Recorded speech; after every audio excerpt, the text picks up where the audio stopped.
lecteur, si tu es présent sur cette vidéo, c'est que tu aimes probablement le féminisme, la littérature et les challenges. En tout cas, j'espère pour toi, puisqu'il s'agit globalement de la thématique de cette vidéo, puisque je viens vous présenter le Feminibooks Challenge. Tu connais peut-être le Feminibooks, le projet que j'organise tous les mois de mars qui consiste à présenter de la littérature féministe et des autrices et des thématiques féministes au travers des livres sur une chaîne en fait chaque jour, ou à un blog d'ailleurs aussi, ça dépend des années. Cette fois-ci on reste un petit peu dans la même thématique, sauf qu'il n'y a pas besoin de faire une vidéo ou un article de blog, il s'agit juste d'essayer de soit vider ta palle, soit de découvrir de nouveaux livres sous le prisme de la littérature et des autrices. Le but du jeu c'est donc de découvrir plein de nouvelles thématiques si tu ne les connais pas, d'enrichir ta culture sur certaines autres si tu le veux. Il y a aussi la possibilité et surtout l'envie de mettre en avant des autrices dans la littérature pour donner de la visibilité aux femmes, et aussi de parler beaucoup de féminisme intersectionnel, puisque c'est ce que j'essaye quand même de mettre au cœur de ce challenge, parce que le féminisme c'est défendre toutes les femmes sans exception, c'est en tout cas la façon dont moi je conçois le féminisme,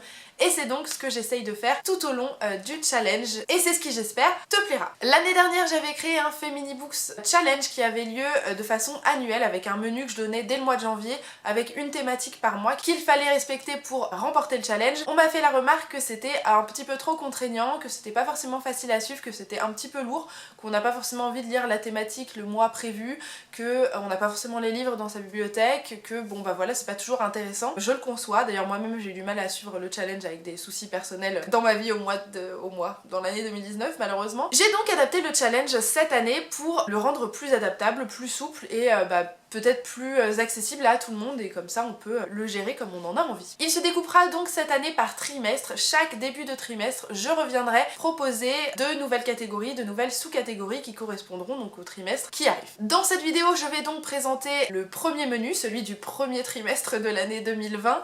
Comme tu t'en doutes, nous sommes en février au moment où je poste cette vidéo. Il y a donc un mois en moins pour lire. J'ai malgré tout fait 3 grosses catégories.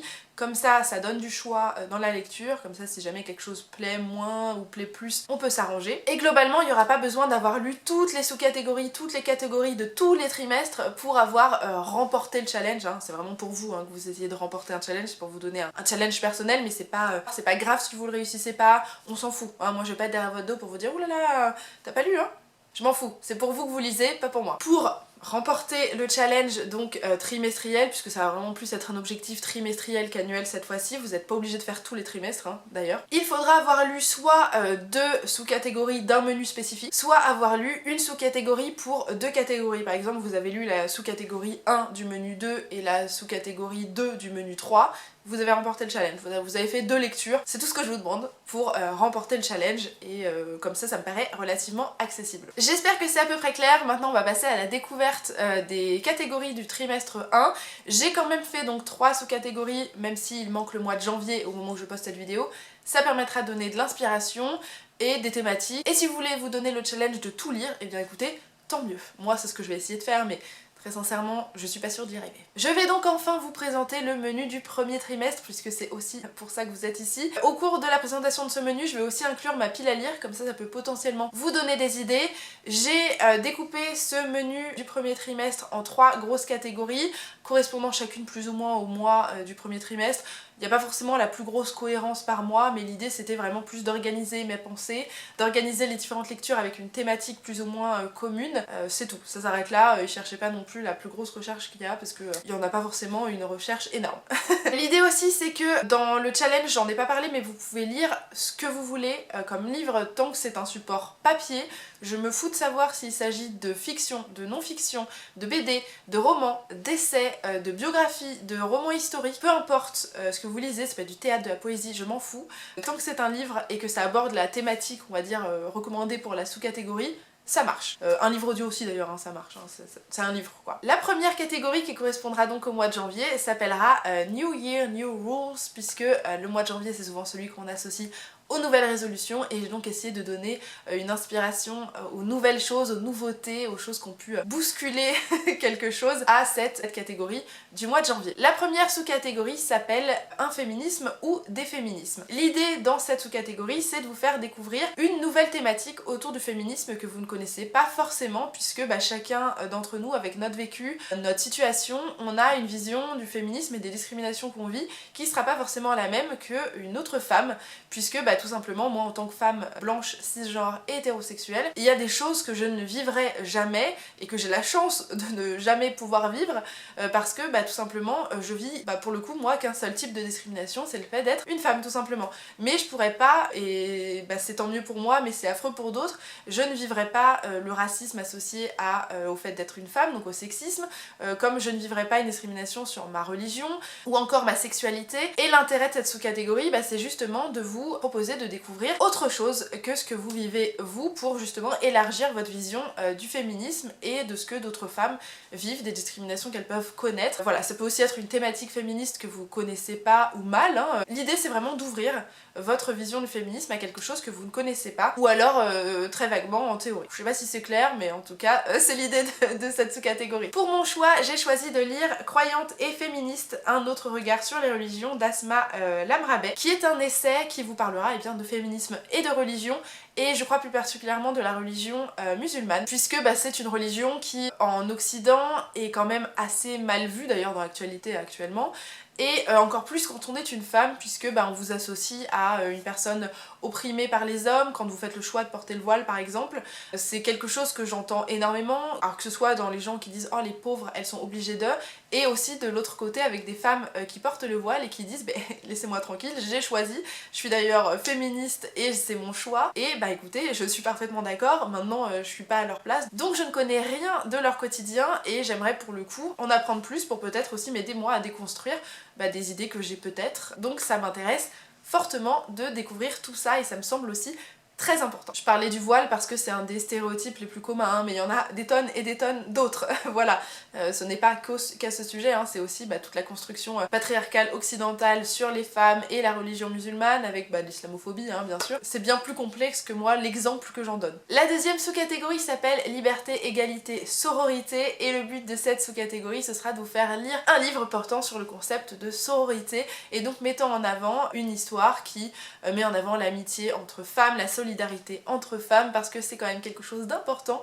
qui porte le féminisme et qui me paraît essentiel. Parce que là encore, si on se soutient pas entre nous et entre nous toutes, c'est-à-dire avec toutes nos différences, bien écoutez c'est compliqué d'avoir un féminisme qui fonctionne, et donc j'ai envie d'insuffler ça dans ce challenge parce que c'est important. Là encore, vous pouvez lire de la fiction, de la non-fiction, je m'en fous, le but du jeu c'est la sororité. Personnellement, je prends un espèce de risque avec mon choix de livre parce que je ne sais pas du tout s'il le portera sur cette thématique, mais j'aurais tendance à dire que oui, quand même un petit peu, en tout cas j'espère.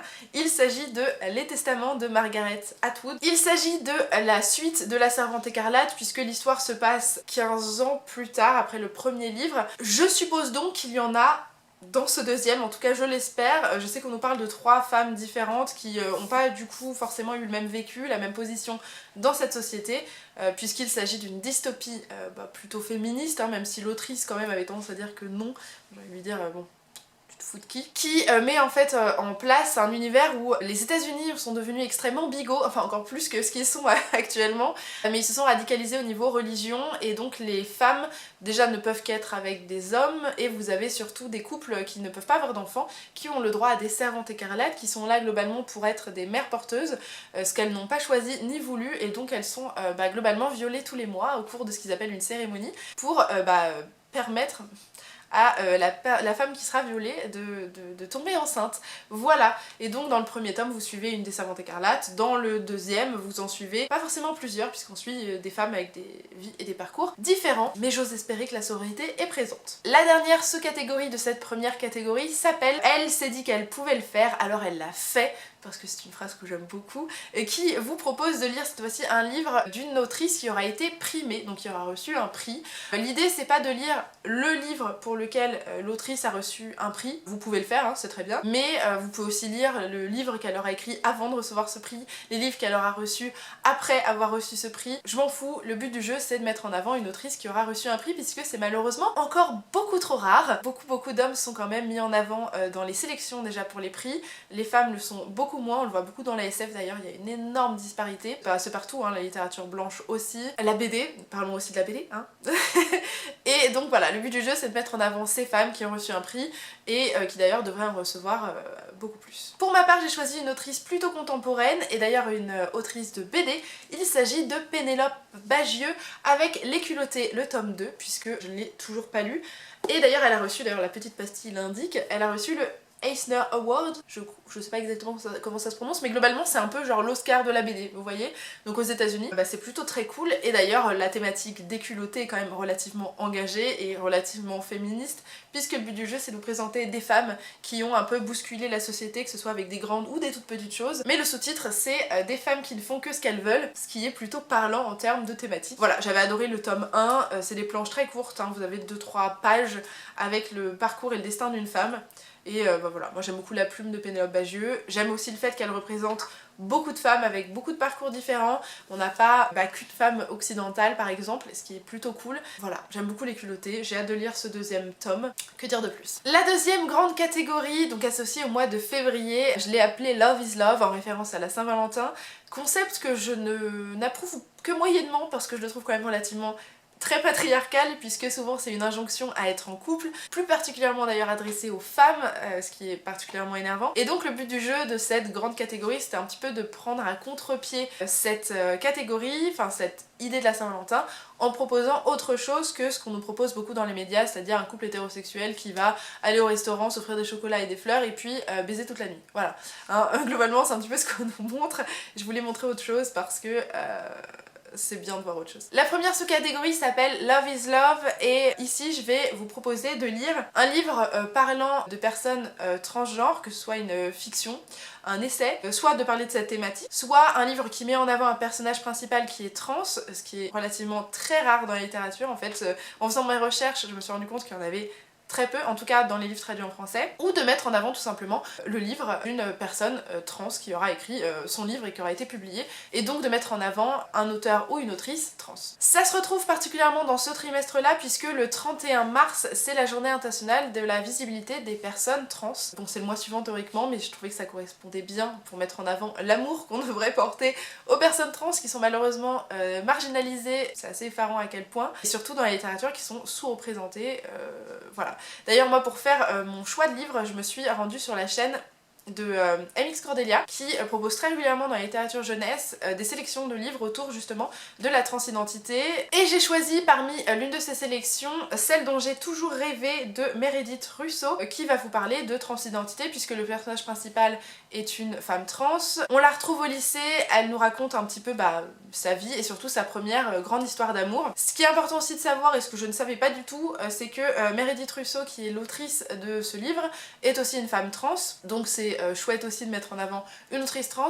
C'est un livre qui a quand même beaucoup fonctionné dans la sphère young adulte, je l'ai vu beaucoup circuler il y a quelques années, je l'avais pas lu et donc cette fois-ci c'est l'occasion pour moi de le lire, même si de base je lis très peu de contemporains, mais pour le coup c'est un sujet que je connais peu, même si effectivement comme l'a fait remarquer Cordelia sur sa chaîne, c'est un livre qui apparemment se passe dans des situations idéales, parce que tout s'est plutôt bien passé pour cette fille, que les conditions sont plutôt bonnes et que malheureusement c'est pas le quotidien de beaucoup de personnes trans.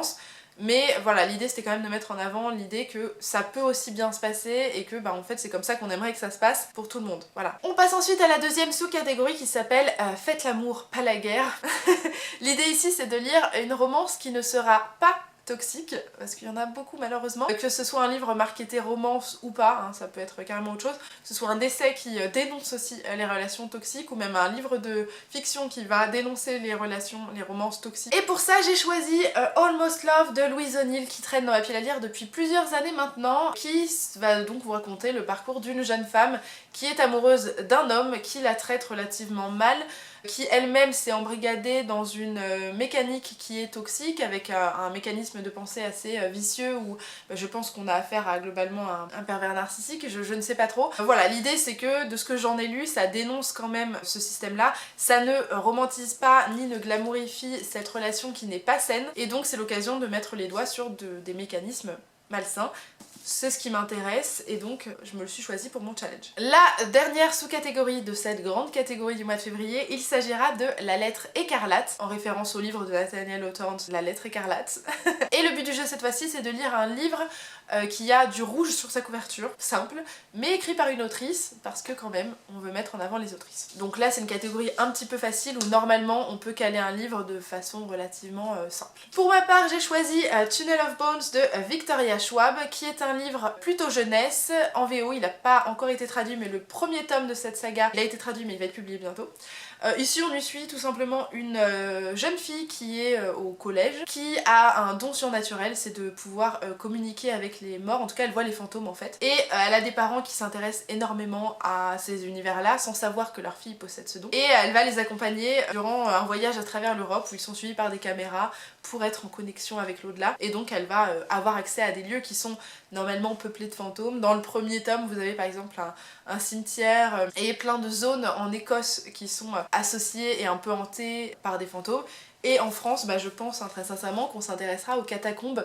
Ça semble assez approprié comme lieu à Paris pour potentiellement communiquer avec les morts. Dernière catégorie de ce premier trimestre, et elle correspond donc au mois de mars, que j'ai baptisé Prendre le pouvoir, en hommage à la journée du 8 mars qui a lieu tous les ans forcément, et qui met en avant le droit des femmes à travers le monde. Et surtout la lutte pour leurs droits, puisque dans certains pays ça va mieux que dans d'autres, et donc l'important c'est justement de pas oublier qu'il y a encore beaucoup de choses à faire malheureusement à travers le monde avant qu'une égalité soit vraiment là. La première sous-catégorie s'appelle Une chambre à soi, qui fait bien sûr écho au livre de Virginia Woolf, qui vous racontait en fait qu'à son époque, écrire en tant que femme c'était quelque chose de très compliqué, puisque déjà des femmes lettrées c'était quand même pas ce qu'il y avait de plus commun, parce qu'on voyait pas l'investissement dans les femmes comme quelque chose de très cohérent, en tout cas l'investissement littéraire et puis le savoir tout simplement. Et que en plus être publiée en tant que femme c'était compliqué, puisque on considérait que les femmes n'écrivaient que des romans, et les romans étaient vus de façon très négative, puisque le roman c'était, vous voyez, du divertissement, donc quelque chose de pas très élaboré, et donc destiné aux femmes pour raconter leur tracas du quotidien, et donc un roman de femmes destiné qu'aux femmes, et donc la littérature féminine était globalement très mal vue. Le but de cette catégorie c'est donc tout simplement de lire un livre écrit par une femme. C'est une catégorie relativement simple, vous pouvez lire ce que vous voulez, de la fiction, de la non-fiction, un truc qui parle de féminisme ou pas du tout, je m'en fous, tant que c'est écrit par une femme, ça marche. Moi, j'ai choisi un livre que je vais devoir rendre à la bibliothèque très bientôt, puisque présentement, en fait je suis en retard. Il s'agit de Ma vie d'esclave chez les Mormons de Anne-Eliza Young, qui est donc plutôt une biographie, qui est écrite donc par cette femme Anne-Eliza Young, et qui vous raconte, je crois que c'est plutôt au niveau du 19e siècle, oui c'est ça, fin du 19e siècle, donc elle appartient à une communauté mormone, et elle vous raconte en fait tout simplement son quotidien, comment en fait les femmes sont pas non plus les plus avantagées dans les sociétés mormones. Et apparemment elle a été relativement connue pour avoir justement ouvert les consciences dans sa communauté, elle en est sortie d'ailleurs, et avoir fait parler du féminisme donc à une période où c'était quand même pas le sujet le plus populaire, puisque la fin du 19e siècle, le féminisme était encore vraiment relativement tu et pas forcément facile surtout à faire entendre. Donc ça m'intéresse, c'est écrit par une femme, ça marche. La deuxième sous-catégorie s'appelle Les femmes sont dans la rue, et le but de cette catégorie c'est de vous faire lire un livre qui va parler de révolte. Que ce soit la révolte d'une femme envers un sujet spécifique, que ce soit une femme qui est en opposition avec, j'ai envie de dire, le reste du monde parce que les gens ne sont pas d'accord avec elle ou qu'elle ne va pas avec le courant de pensée de son bouquin. Donc les dystopies par exemple en fiction s'y prêtent plutôt bien, parce que je vais vous dire qu'il n'y a pas forcément besoin que ce soit pareil orienté au niveau du féminisme, mais ça peut l'être avec un essai, ça peut l'être avec de la fiction. Mais j'ai envie de vous dire que par exemple Katniss dans Hunger Games, ça fonctionne. Elle est en révolte avec l'environnement dans lequel elle vit et les conditions qu'on lui propose. Voilà. Il n'y a pas forcément besoin d'une thématique féministe. C'est bien si vous le faites, si vous n'en avez pas, ça marchera aussi. Pour ma part, j'ai choisi deux mangas, il s'agit des tomes 3 et 4 de Arte de Kei Okubo. Et on y suit tout simplement le parcours d'une jeune femme qui veut être peintre à la période de la Renaissance, ce qui, je sais plus si ça se passe en France ou en Italie, je crois que c'est en Italie, je ne sais plus.